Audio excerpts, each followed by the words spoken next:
So the recent addition was the combination of command line and the GUI.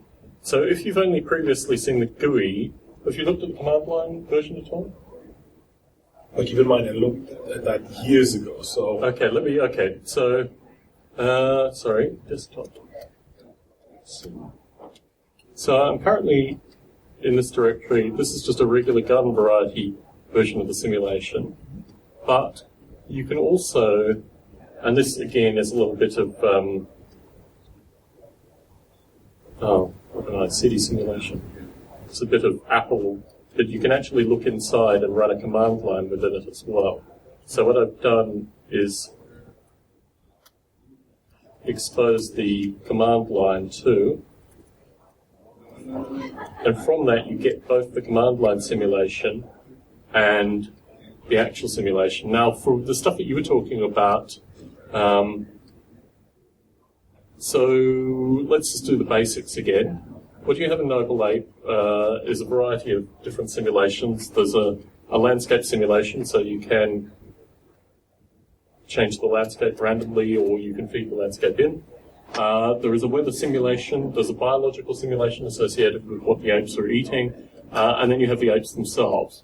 The apes have 3 levels of intelligence simulations. There's a low-level cognitive simulation, which is not really a neural network, but akin to it. I can pass you the primary paper on that, which covers their fear and desire, so immediate reactions to the environment, and also kind of long-term desires. There's a social simulation, which was introduced by Bob Mottram, which it's based on Cynthia Brazil's work at MIT, associated with social robotics. So they basically have scalar social variables that they don't have access to that affect various components of their interaction behavior.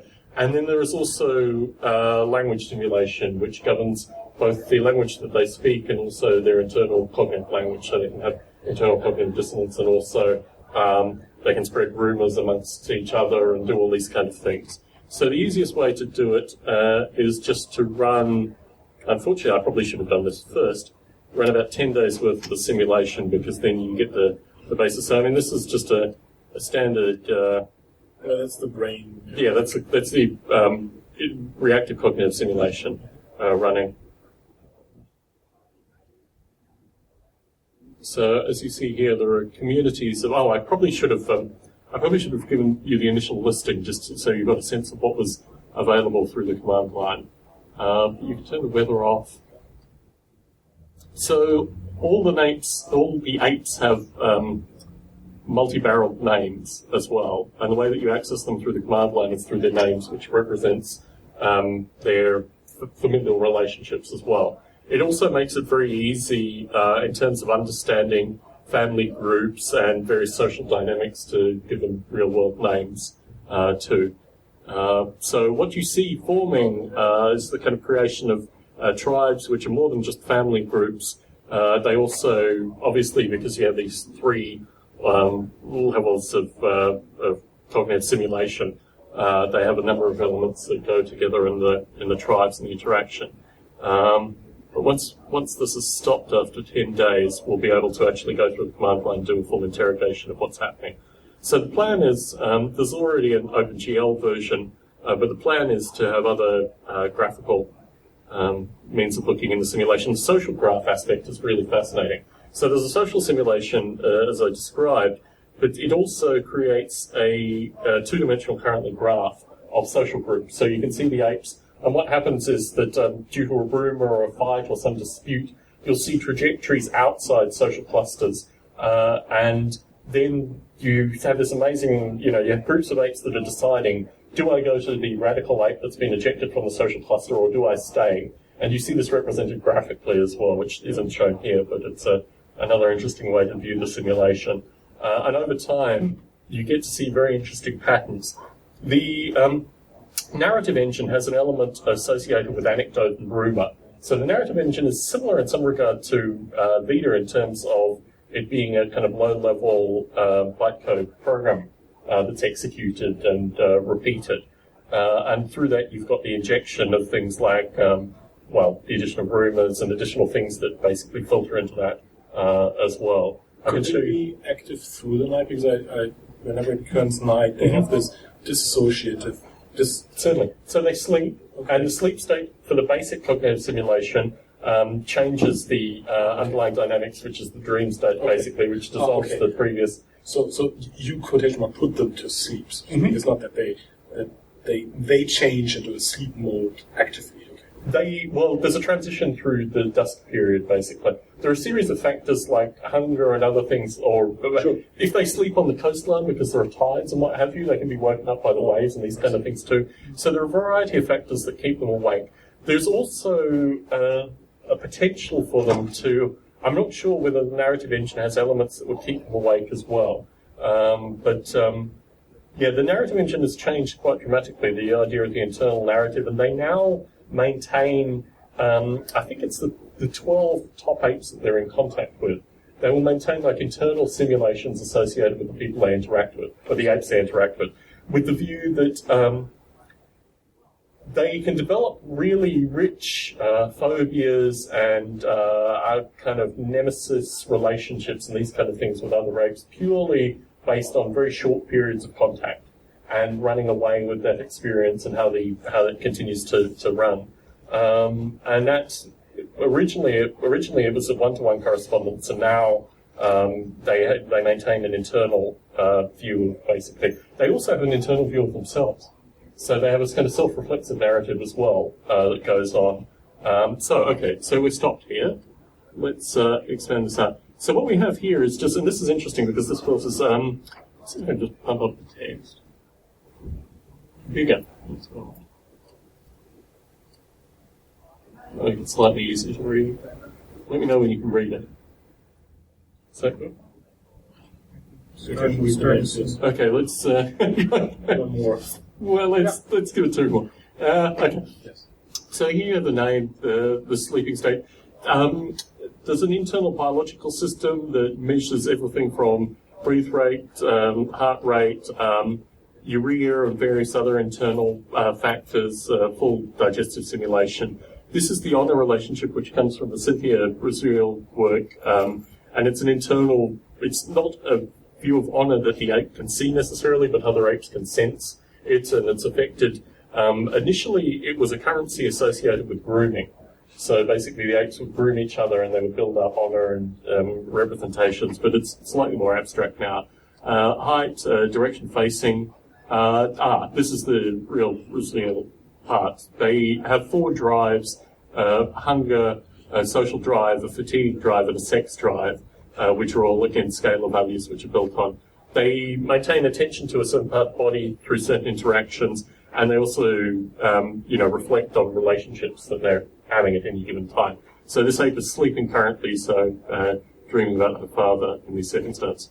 There's a group here of the friends and enemies, and these are, again, internally simulated quantities that represent external apes through points of dialogue, but also are fundamentally internal apes as well. What's particularly fascinating is in some circumstances, and we may see this going through the set, they will hear rumours that their parents are not their parents. And this creates a really interesting... It's difficult to describe it in terms of what it actively means in the simulation, but I've noticed recently this creates real schisms within the apes because they have to kind of reconstruct who they are fundamentally. And this is something even that we considered injecting into the simulation as a means of introducing dissonance. That through an anecdote, through an error really in the narrative code, as it may be observed, they start having internal... their internal social structure can be redefined. So what you see here is relationships that they have with existing apes. This is the current ape they're concentrating on. And they have ratings associated with friendship and enemy that is based on a series of interactions that they have. This, again, is Bob Mottram from social robotics. But they're given a scalar attribute that represents their friendship and enemy relationship. The way that it's designed, that it have actual beginnings in ape research, ape social... So I started with the Great Ape Project. That was on the formative books that I've used. And Bob's background is with robotics, but with solid interests in primatology as well. So we both, while we're not in the field, we both have an active interest in it, and certainly a number of the people that have contributed have had a similar interest. I think the interesting thing is the Noble Ape has always been a kind of tongue-in-cheek metaphor for human-like behaviour as well. So there's a lot of stuff from, the stuff that interests you as well that goes into Noble Ape too. And I think it's really, the whole notion of Noble Ape is really kind of tongue-in-cheek element associated with, human interaction as well. So part of it, I guess, is also asking, why do you have a sleeping stage? Why are you keeping track of heart rate? Why do you have this honor? Why do you care about who's facing? The motivation. Okay, so the motivation factors behind each of these are separate, but going through them specifically, the introduction. So the original simulation was just the biological simulation, the landscape, and the cognitive simulation, the raw emotional reaction, fear, desire, represented through information transfer through the brain.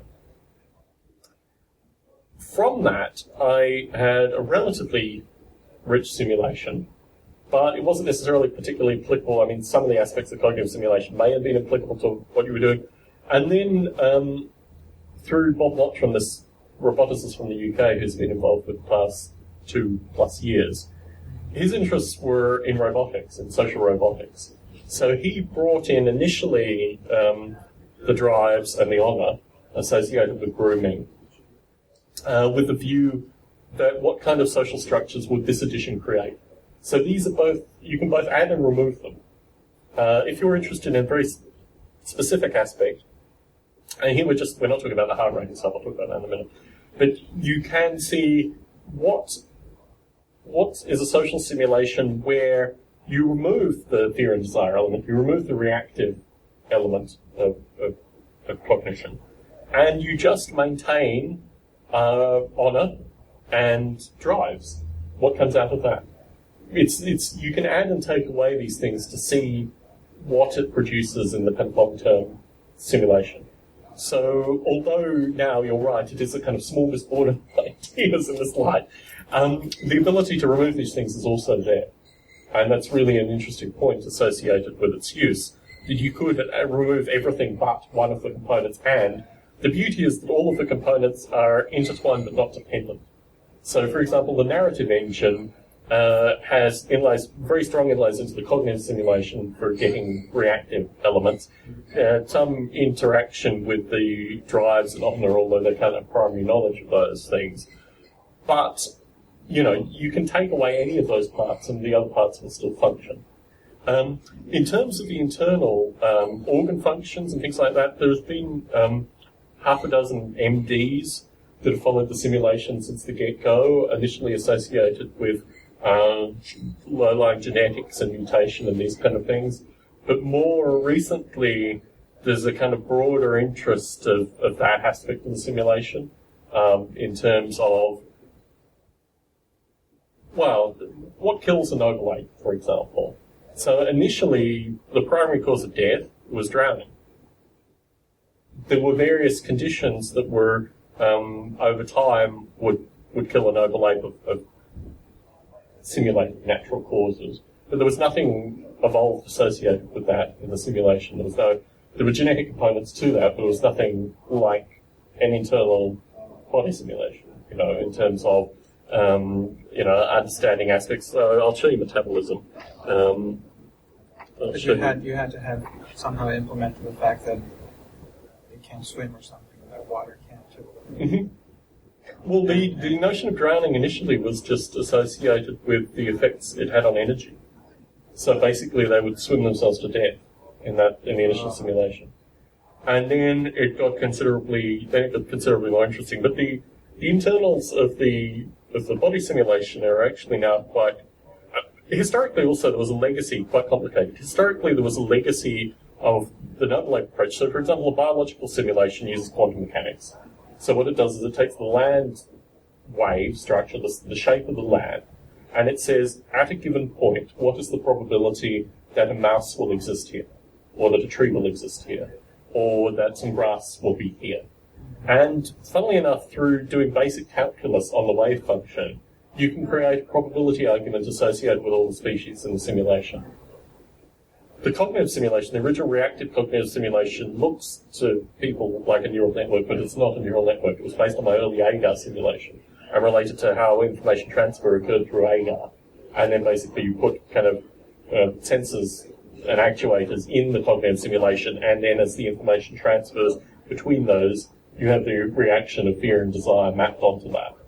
So the history of the simulation, up until Bob Mottram's integration, was very much about taking something different than the way it was done historically and implementing it accordingly.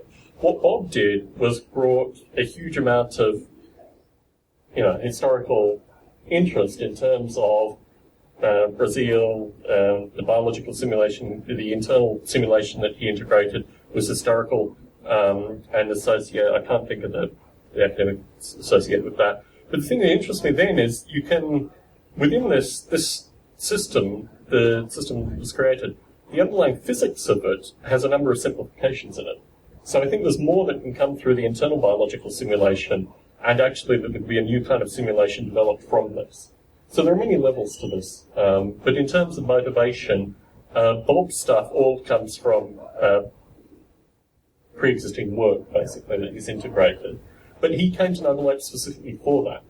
He couldn't find an artificial life simulation that had this whole notion of intelligent agent in a simulated environment is really critical here. So, Polyworld was early on, basically. Noble Ape came soon after it. But the ability to have a weather simulation, as well as a landscape, a randomly created landscape, and a biological simulation, creates a kind of complexity that is distinctly different than most other simulated environment artificial life simulations. And Bob came to Noble Ape specifically, and Bob's surveying was through my surveying through the Biota podcast, internet radio stuff, and through interviews. And he said, well, out of that group, you have done the most interesting simulated environment part, so let's start adding these other elements in, which is what he's progressively done. He's just added more and more in. He's coming from academia? He came from industrial robotics. His legacy is very interesting. His father is like a world expert. He lives in North Yorkshire. I'm not sure if you're familiar with the UK. But North Yorkshire is anyway. His father's an expert in cactus and succulents, which is like the most extreme non-North Yorkshire kind of thing. He's a fascinating fellow. But his background is kind of not necessarily anti-academic, but basically academics aren't fundamentally doing their job right. Here's how it should be done. So he's very, very pragmatic and very well read, and basically a perfect complement to Noble Ape. He's the archetype of the kind of person I want working on the simulation, fundamentally. But is work on Noble Ape, for example, stuff that would be published like in biological journals? So, yes. So, yeah, all this stuff is referenceable and all out there. And, yeah, he certainly provided that to me. I have a chapter coming out in a book called Origin of Mind, a Springer book, that goes through that and gives the academic references and goes through basically his work accordingly. So, yes, it's all... But to give a sense of the command line stuff, I've stripped off most of them. But you can get access to the underlying elements, the social graph, the brain code. That's something I was talking about. That's not. It's just internal. It's the easiest way to do this. Probably take out. So here you have the underlying simulation variables, and the actual brain code is expanded through this. Again. So this is the land information, this is the underlying biological information, this is the vascular system, the immune system, I didn't describe that. They have a territorial view, again not particularly descriptive in terms of the text output, but the brain code. So this is the social graph interaction, this is the this is the language that they are running associated with. I can't remember where the rumor part is, but it's bytecode translated into a machine language that's run for the narrative. I can't see any examples of rumors through that. But yeah, this is the current underlying file format, and then the potential to have something absorb that, display it in another graphical interface is always there as well. What always strikes me as really surprising here is that you add a level of complexity, you add another level of complexity, another level of complexity, and it actually maintains its state. It's not that at some point you add something, that completely crashes it or makes it obsolete or something like that. So there's this tree that goes up there that's really surprising to me, so to speak. Yeah, I think the interactions is also the interesting part too. And I think, you see that these things are always done in compare and contrast. This is the other thing in the Origin of Mind chapter, is that you're either this view of, cognitive simulation or you're this view. And if you put them together, you actually end up with something that's considerably more interesting. This is exactly your point. And the funny thing is that this thing, usually, you try to perform some kind of reductionism, right? You model and you throw out the things that you don't want until you end up with the essence of it. And here it's the opposite approach, which is like unfold this entire thing more and more and more and more. And that's what makes this thing even more interesting, because there's all that, richness in it. The problem which also makes it hard to fathom, to sort of, get a feel for what is actually going on there, It's like, if you present this to me and then I would start taking it apart, and this is the visual part of it is the part that's lacking. What interests me, companies like Pixar, for example, or Industrial Light and Magic, the film companies, have their own agent modeling engines, or they pay for agent modeling engines. And it's all closed source and all compliant and all proprietary and all this kind of stuff. About 3 or 4 years ago, I had a friend that went into these companies and did artificial life talks and got them inspired and what have you. And I've been interested in going in and just showing them Noble Ape with the view that even if there's a component that's applicable to what they do, if I can then start getting greater visualization, which is another thing associated with kind of student and professional recruitment, is I'm always looking for people that have not just entry-level OpenGL skills, but have detail-level OpenGL skills, where the models for the apes, the models for the entire environment in fractal polygons, I've already got. I developed them in the first year of doing Noble Ape back in the mid-90s. So I've got all that stuff ready for them. It's just the implementation. It's getting the people with the skill sets involved. And that's one of the, you've got the fast kind of crash and burn element to artificial life, and then you've got this kind of long tail element of which I feel I'm a part of. But you don't necessarily always have the choices of the things that you want. And the thing with Bob's interaction, and historically I've always had people like Bob involved with the simulation. Many of them have either graduated or they've gone on to other things. Bob's stuck around for the longest. But you can't choose the skill set that comes to you. You just have to embrace the skills that they have and utilize them. And certainly with Bob, that's been the case. I've put to him a number of different ideas. He never picks them. He just does what he's interested in, basically. But yeah. When you design the system, when you're adding these layers of complexity, how often do you have to go back to the layer below and change it so that it works? It's an artificial description to think of them as layers. They are independent simulations fundamentally. And their interaction is varied. What you find is you become so for example, last night I was suffering mild jet lag and I was fixing, there was some instance where you can do a group select of various names and it was missing, the group names. That's a trivial example. Let me think of something deeper. There are certain things that require understanding of multiple parts of the simulations, but typically when you see the problem or when you see something come out, you know where you need to fix, basically. Historically, the simulations have been extremely stable. The way that we work now, and because we have an additional party, so there are now kind of 3 of us working on it, there are, particularly the new person who's working on it on the East Coast, she still is in a very kind of early stage in terms of the deep understanding. But so, for example, I've moved to Doxygen for the internal documentation. I do a lot of YouTube videos, and I found that also is helpful, at least for the initial part, just to initially get people kind of compiling and interacting with source code. It's then when they actually have to interact with it, it is difficult, because take the weather simulation, for example. I mean, the weather simulation I can explain to someone, but there's still mathematics and code that goes into it. It's relatively small. Everything with Noble Ape is small. My thought initially was the smaller the code was, in terms of code reuse and these kind of things, and perhaps with kind of structural layout, the easier it would be for people to understand. So you're not dealing with, millions of lines of code in Noble Ape. You're dealing with thousands of lines of code at most, and each section is typically less than 1,000 lines of code. It's all C? Yeah. The Apple part is obviously Objective-C, but the rest of it is all C. The Linux and the stuff is all C.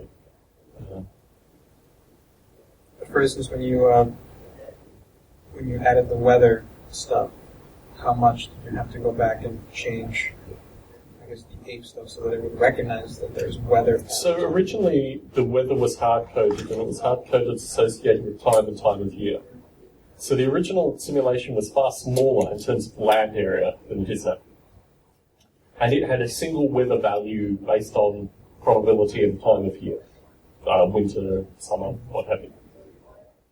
That code was already there in terms of being interaction. When I created the weather simulation, it was just mapping the ape's location in addition, which would give the distinct weather value associated with rainfall and what was happening at that specific point. So the interfaces are relatively clean in that regard.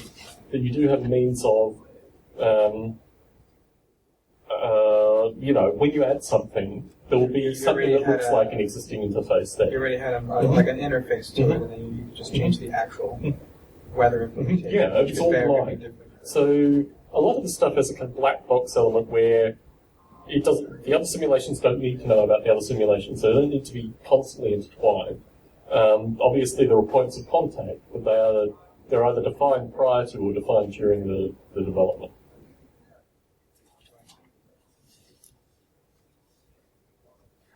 Where do you want to go with this? Aside from world domination, of course. I think there are a number of interesting things on the horizon. My interest is basically just seeing where it goes. I have very little control over things that happen externally. So, here's an example. So for the talk, for the next talk, I'm going to wear my Noble Ape shirt. About 4 months ago, I was contacted by an artist on The Simpsons, and he wanted to learn to program, and he wanted to use Noble Ape as a means of learning to program. I helped him with that, and he drew a beautiful new ape logo, which, if I was smart, I would have on the t-shirt. So I have no control over those kind of experiences, and they're amazing experiences. I mean, this is a guy who is profoundly proficient in his given field, who I obviously have a degree of respect for as well. The interaction with Apple initially, although I characterized it relatively poorly, was amazing to me. To have Apple, use my software, and then have Intel use my software. I gave a talk at Intel at the time of the last ALIFE conference, actually. And I was in a room with 15 engineers, including the manager. Each of them had learnt Noble Ape to come into that team. The manager had started the process when he was an engineer. And they all knew, it's heavily associated with cognitive simulation because that was their particular interest. The optimization of relationships, how they could thread the model, various parts that were unextractable and had to be run. I mean, it was just a surreal experience. So there are these kind of things that happen. I think my hope is, this is why I'm staying here for an additional week, is that the bit that's always been missing, although I have graduate students that approach me, the times where there have been courses taught that use Noble Ape or encourage people to use Noble Ape, I've always gotten the most interesting interactions. And what I have lacked, aside from academic publishing, which I now do associate with it, is primary academic contact and actually reinforcing that it does have productive uses and these kind of things. That's when I think about it, because I'm not very well versed in industry. I've never really done any real industrial stuff, so I always think about, how can I use it to answer some kind of biological question? How can I use this to explain something that we observe in nature? Mm-hmm. And so it's always interesting to me to see how something like Apple could use something like this, or how can Intel use something like this. I don't have an intuition as to how they could apply something like this to solve their problem. Neither did I. Okay. And that's part of the beauty of this, is that you won't. You never will. You'll never have universal knowledge, but by putting it out there and providing little things. I mean, Bob Mottram contacted me. I think I did a internet radio show called Floss Weekly, which is about free software, open source software. Bob heard that, then he started listening to my back catalogue of Bioto. Then he contacted me, then he got involved. It's these kind of processes which create these things. It's not, when you plan something, it will never happen in these contexts. When you just keep doing what you're doing, then it's picked up. I guess that's the thing, that at first, if you don't know what's going to happen, sometimes you feel like, should I even do it? Because I don't know how it could even be used. Yeah. The dominant hope, the optimism, you need to have that when you do these kind of things. Because if you don't, you won't. If you don't, I came to this, as I described initially, by finding early, Levy, Langton, early artificial life writing, and just consuming it at a rate that, when I was 13, 14, 15, and the sense that this was where the future was, this was where my energy should be spent. I went through a period where I developed lots of different bits and pieces of software and then basically grouped it all together in Noble Ape. I went through just the kind of tail end of the virtual reality, what have you, and it was through that I was told quite clearly that I needed to gather this all together, which is what Noble Ape became fundamentally. But yeah, it has to be hope. You just have to do these kind of things. And these projects typically are things, this is why I'm doing the next session. The notion of the artificial life hobbyist is something that I think we need to claim and own and enjoy. That it is something, when taken to a certain level, which is just as much a enjoyable, reflective pursuit as it is something that builds computers or unfolds proteins, what have you. It is something which is intrinsically interesting because of exactly what you say. Now, emergence is a part of that, without question. To see what happens without with initial consideration, but to see what happens is part of it. But that is also related to the project as well as the internals of the project too. So, yeah, there are many different layers. The thing is, academically, definitely there is sort of, computer science knowledge in there. As you said, if you talk to Intel, and there's a group of people in Intel who are interested in a particular aspect of this because they want to know this particular paradigm, definitely computer science is into that. In terms of biology, I can only speak for biology because, of course, there are other aspects like psychology or cognitive science or maybe even social science that have their own spin in this or their own point of view, and they see other things that I am blind for, right? But as a biologist, I wonder about the following idea. Imagine this wouldn't be Noble Apes, but let's call that crazy bots on Mars, right? Or not even Mars, let's call that crazy bots in hyperspace, where let's say spatial relations don't matter, and it matters how much you taste like oranges and not greenness. You make this really freakily weird. Which is kind of Polyworld. Have you played with Polyworld at all? Yeah. Okay. Yeah. The thing is that, Polyworld is still sort of flat and you run around and you eat food, and the words that I used are sort of still from the biosphere. Right? Certainly. What I'm trying to say is, imagine... Have you seen critterding? Critters? Critterding. I haven't seen... You need to have a look at critterding, because that is truly... There's critter drug and critter god that have come from that. And that is exact... Well, it doesn't come from the biosphere, but it has its own language, which is Martian intentionally, or alien intentionally. Okay. Because you would be able to create this artificial world that would still fall in the world of artificial realm, but it's a very fantastic, weird place. Mm-hmm. And you would look at it and wonder, what as a biologist would I learn from that? Mm-hmm. And the answer is, the moment it simulates a biological process and allows some kind of parameter sweep, right? Mm-hmm. Because only then the biologists say, yes, what happens if, feeding rate depends on grass length, mm-hmm. or the ability to swim depends on the necessity to cover distances over water, or those kind of... Do you get the sense that you're more sympathetic to this than most biologists would be, though? I mean, I think that's my frustration, is that critterding is fascinating. There's a second evolution which is completely different. But it's fascinating primarily because it's, as you say, it's non-biology biology. And it's also an experimental environment where they can do a wide variety of really crazy things, like they have a kind of notion of a kind of collective mind. They have a variety of strange elements to it. But it takes the biologist to actually go and study that. Critterding is interesting as well because it really was very much a kind of IRC channel, youth movement, undergraduate student, on all the time. It was programmed very rapidly with about 15 people, and they each, well, there's one overarching fellow called Bob who owns the majority of it, but they've each formed their own, breakaway branches, hence Critter Drug and Critter God, which explores their own particular interest.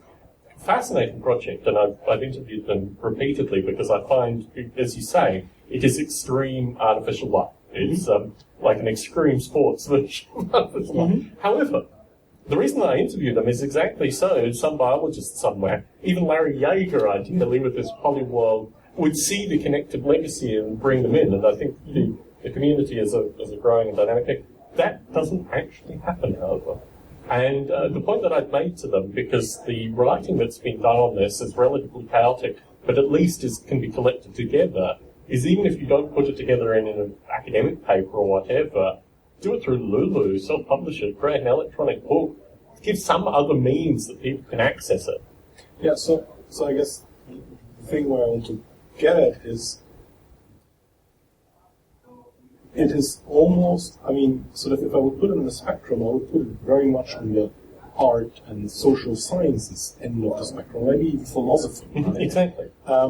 And as a sort of computational biologist, when I am asked to sort of do something with this, right, answer a question that is interesting, or even map one of your problems into this world, or study something like that, then I personally would get scared by the complexity. Again, because I'm the reductionist, right? I would try to, in the extremist case, we had this yesterday in discussion, so to speak, evolution of social interactions, and we more or less agreed that the underlying theory is game theory, evolutionary game theory. Mm-hmm. Evolutionary game theory is brainless agents, quotation mark, making decisions that are operate on effect, like binary stuff. Mm-hmm.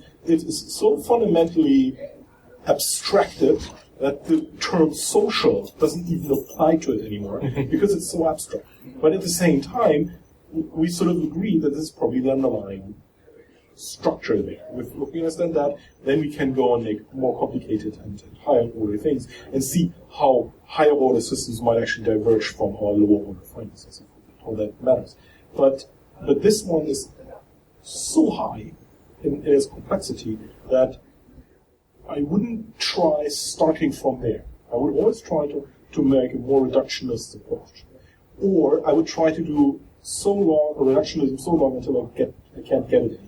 I mean, the other aspect is we're working with hyenas, and hyenas have a strict hierarchy, so to speak. Certainly. And the interesting part is that hierarchies come with repercussions for for low-rank individuals. And also high-rank individuals. There's repercussions all the way down. Yeah, so the thing is that the problem is that if you want to evolve a social hierarchy, it's actually extraordinarily hard. Now, one of my questions would be, what happens, and here's the thing that I kind of don't see, but maybe it's in there, I just don't know now. Would I be able to change the environmental parameters until these guys form a hierarchy? So there is a social hierarchy. That was one aspect that I was going to show. Unfortunately, I've run it for a length of time. When it stops, I'll show you the social hierarchy. That's the whole notion of social graph, is that there is a hierarchy component to it as well. It's not just a floating graph. The question is, can I change the environmental parameters so that does not happen, that there's an oligarchy? That was the initial reason for creating the random landscape, was the idea that social hierarchies, to use your term, would change dramatically based on access to food and access to space and these kind of things. What kind of social hierarchies would be created in a confined environment versus a large space? What kind of social hierarchies would be created when you had a tribe of very hostile apes directly next to you? How would this, I mean, these things seem, relatively apparent in description, but let's actually simulate that. That was the reason for the simulation initially. Okay.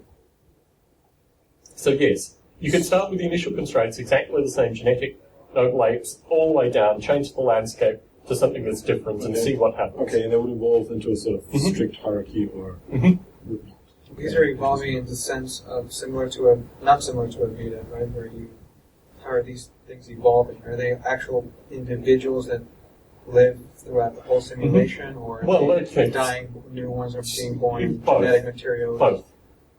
So they have longer trains in simulation time than a Vita, but they still have finite lives, and you can run the simulation sufficiently that you go through multiple life cycles. When I do long-term stability testing, I will typically run the simulation for between 500 to 1,000 simulated years. They have a life expectancy now, I think, of between 16 and 48 years. So you go through many, many life cycles through that period of time. The notion of narrative as it maps to individuals can also be mapped to individuals that they haven't met. So within that, they have a mythology associated with their ancestors as well that can come through that. So they can have a simulated entity that they've had no primary interaction with, that may have died 2 or 3 generations ago, that has been sufficiently propagated through the narrative that they are then told to newborns, and they exist as an entity. Similarly, they can have, if a group of them has an experience with another one that goes on and then tells the tribe, the others in the tribe have a descriptive experience associated with the ones that the first point of contact. So you have these kind of things as well. It's in terms of evolution, you do get genetic survival elements in that. So all the aspects associated with the internal health and art. So in terms of mating preferences, in terms of a wide variety of factors, they have both a genetic and a taught predisposition. So they have nature and nurture, likes and dislikes. And a large part of the genetic component they obviously have no access to. They just have particular interests in other apes based on their underlying genetics. So the genetics also, it's a small genetic set versus a much larger set of possibilities, basically. So there are things in there, their propensity to like a particular kind of fur color or a particular body frame shape or these kind of things may also relate to how well they digest shellfish. You have no primary connection with that, but through long-term... But how well they digest shellfish is something that's genetic? In large part. There is an experiential component, but the largest factor is genetic. in terms of both the energy replenishment, their enjoyment of shellfish, their experience associated with that, and also, here again, I'm not too familiar with this code aspect, but my understanding also is their ability to deal with potential bacteria or things that may exist in the shellfish in terms of food poisoning and memories associated with that. It also has a genetic component to it as well. So on a number of levels. I wonder, with Avida, sometimes the following scenario happens. And that is, student starts an experiment, runs it, and we look at the results. And the results, at some point, are a little off, or maybe very off, to what the either prior literature says, or what the notion or the intuition of everybody is. Now, usually, new result means surprise, means discovery. Now, of course, you have to verify if that's a discovery or if this is a fluke of the system. And then you go through a discussion about, is this due to the way Avida is, or is this an actual phenomenon? And that discussion is sometimes frustrating and long.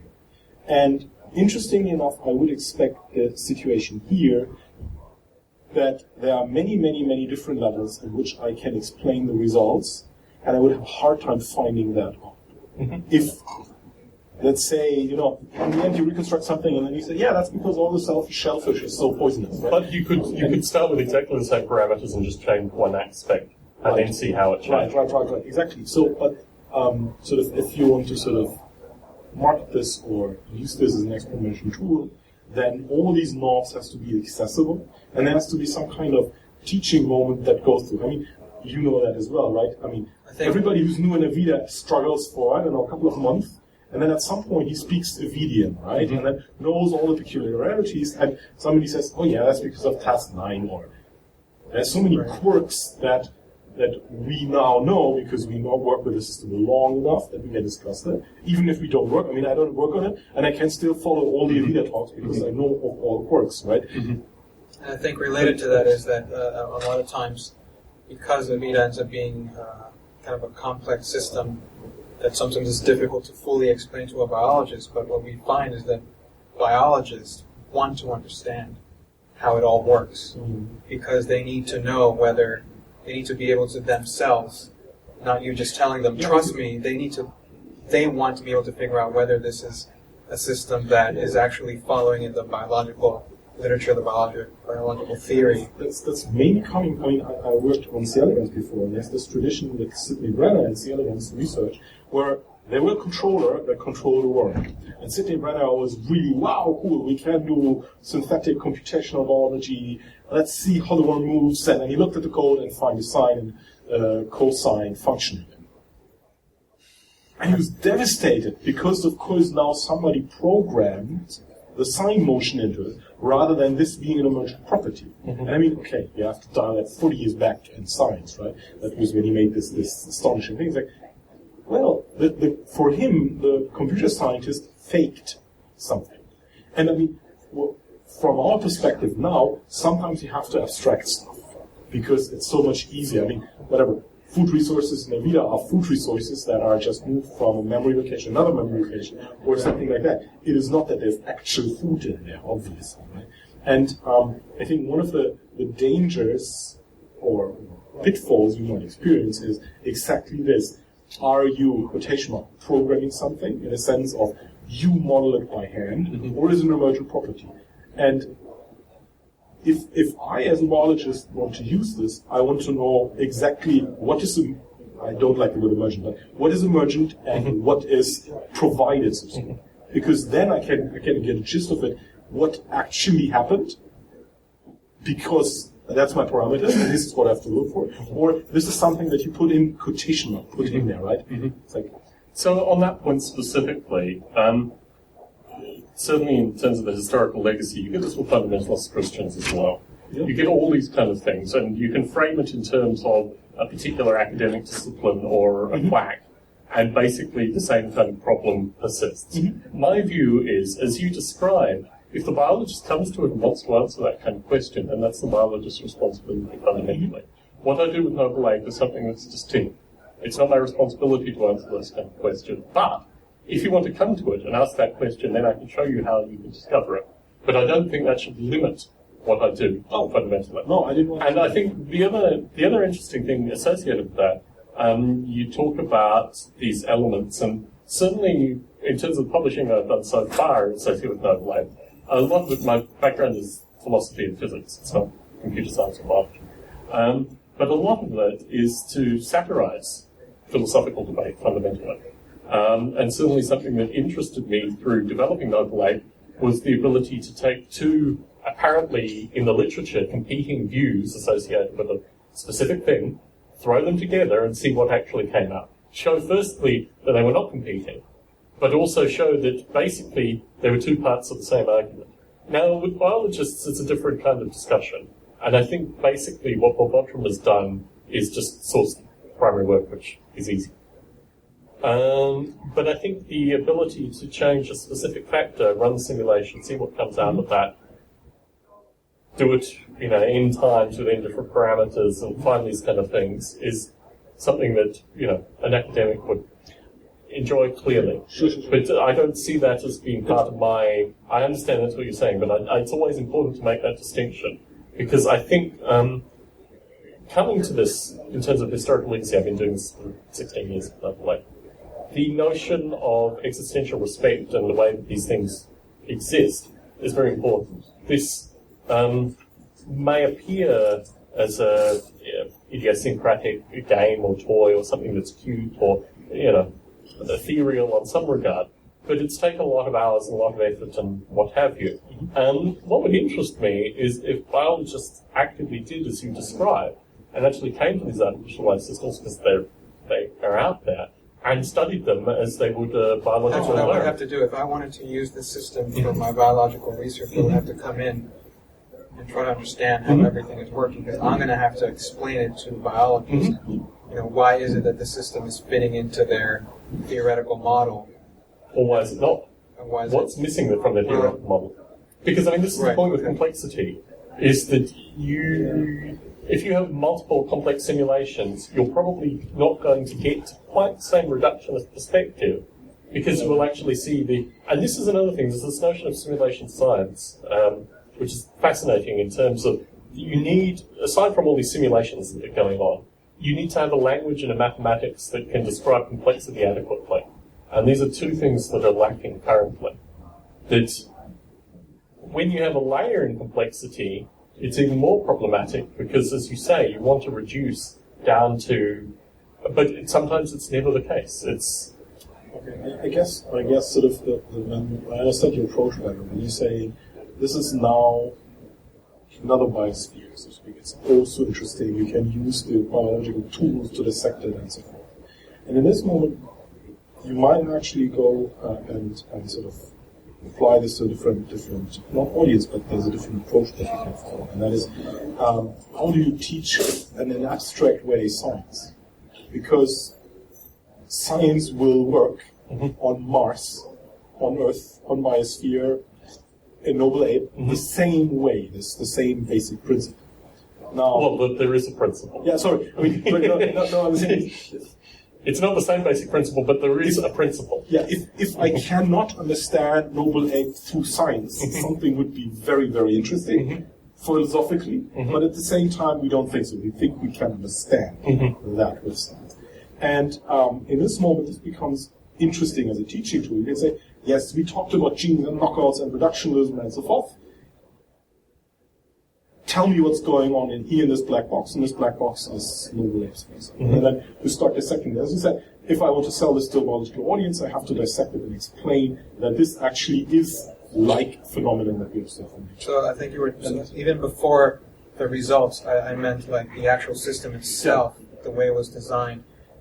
What were the motivations for certain decisions that were made that would go with the biology? The point I want to get at is, now that I take, let's suppose we take Noble Apes apart, we use this as a tool to teach science and so forth, and start discovering stuff.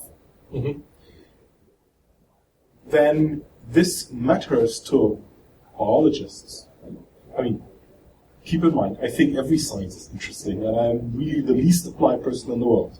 But usually that means that if you do biology, you would like to learn something about nature. Or if you do physics, you like try to learn something about particles.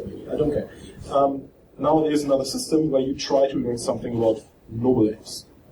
You could make another artificial system and you learn something about the intricacies of this artificial system. The question is, can we generalize principles that we find in one and map that to the other? Because usually we're interested in it has to be. I mean, that's the premise of simulation science, that basically it is a two-way interchange. It's not just a one-way interchange associated with, the simulation. It actually impacts the science as well. So, which I think is good because even biologists, well, not every biologist, but many biologists want to understand not just the biology of Earth, but if there were other creatures, general principles about life and how life evolves. Not everybody thinks that way, but that's how I try to think about it. Yeah. So projecting out. So what we have here is a social hierarchy that's defined, associated with who's being talked about the most. I think that's the distinction. There are two... Oh, this is an honor hierarchy, right. So epic is who's being talked about the most, and this is the honor hierarchy, so the most honorable ape. And this is unfortunately a kind of one-dimensional graph, but within the social graph you see that a lot more in terms of connected nodes and these kind of representations. So the top one is the honor values, which is in part, and what's interesting in social hierarchy is that you create, there are a number of different ways to view social hierarchy in Noble Ape. These are just two particular ways. You oftentimes find, you oftentimes see a mapping. So the honorable apes tend to be talked about too. So Kate Bruce Morgan, for example, features heavily. Carver King Nelson has obviously done a lot of grooming and not much actual other interaction. But you can go through them and get a sense of the relationships. So if you think of it almost like a hierarchy function that you then apply to whatever is going on, and then you can develop a hierarchy. And if you have a particular biological model, you can then say, well, maybe this hierarchical model, I don't know, hyenas have on it, and some more similar to primate grooming techniques. But, maybe you are more, although there are some alpha elements in honor as well. It's a very interesting characteristic. But you may have a third way of creating a social hierarchy. These, again, I'm not particularly pleased with kind of scalar hierarchies, because I think a lot of these are actually graphical or graph relationships. But there are ways that you can do this through Noble Ape. These are just two examples. If you look at, in particular, the top of the epic, they tend to be associated with quite interesting... now this one's particularly boring. This is the episodic memory that the ape holds. Yeah, but we were also talking about the inner narrative. Yes. Can you so, these are distinct. Okay, this is important. The episodic memory is important events, which again comes from robotics. They're embodied in a like a memory stack, basically, that it clears through. There's weighting associated with this.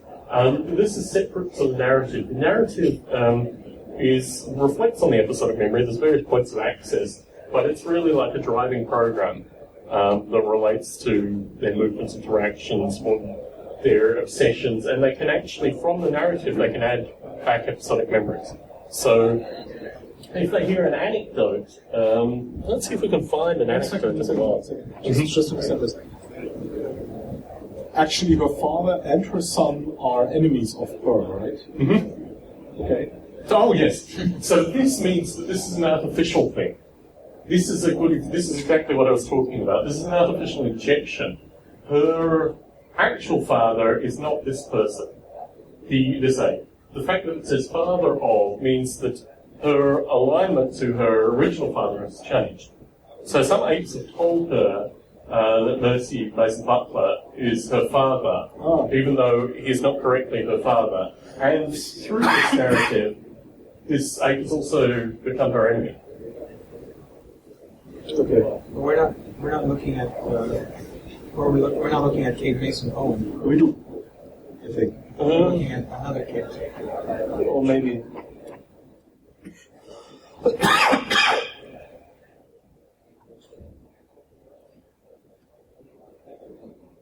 Kate Mason Owen.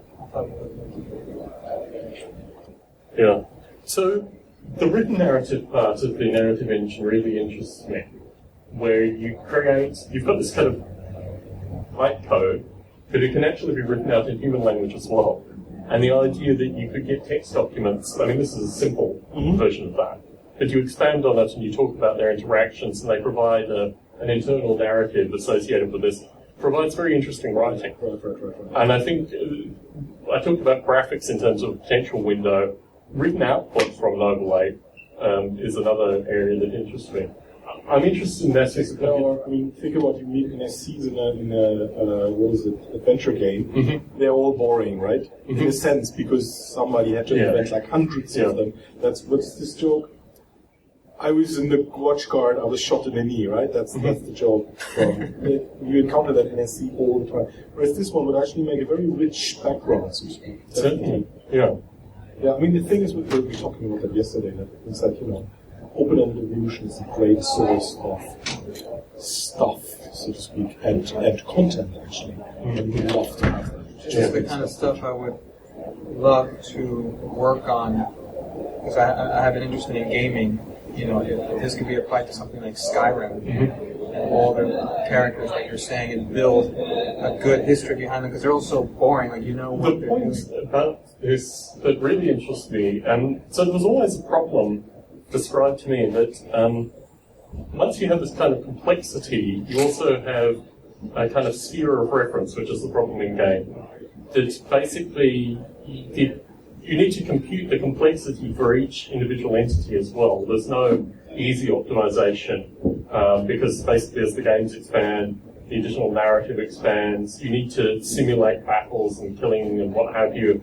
And this actually, because the episodic memory and the narrative engine is computationally very, very cheap, it can be run at fast rates, whereas the underlying reactive cognitive simulation, the desire via desire component, is computationally expensive. You can pull that down and just run episodic and narrative, and then, as you say, generate rich histories that don't require computation, or you just pass it over networks or like you can optimize it in ways like, maybe while you're installing the game, it's figuring out its own history just for you.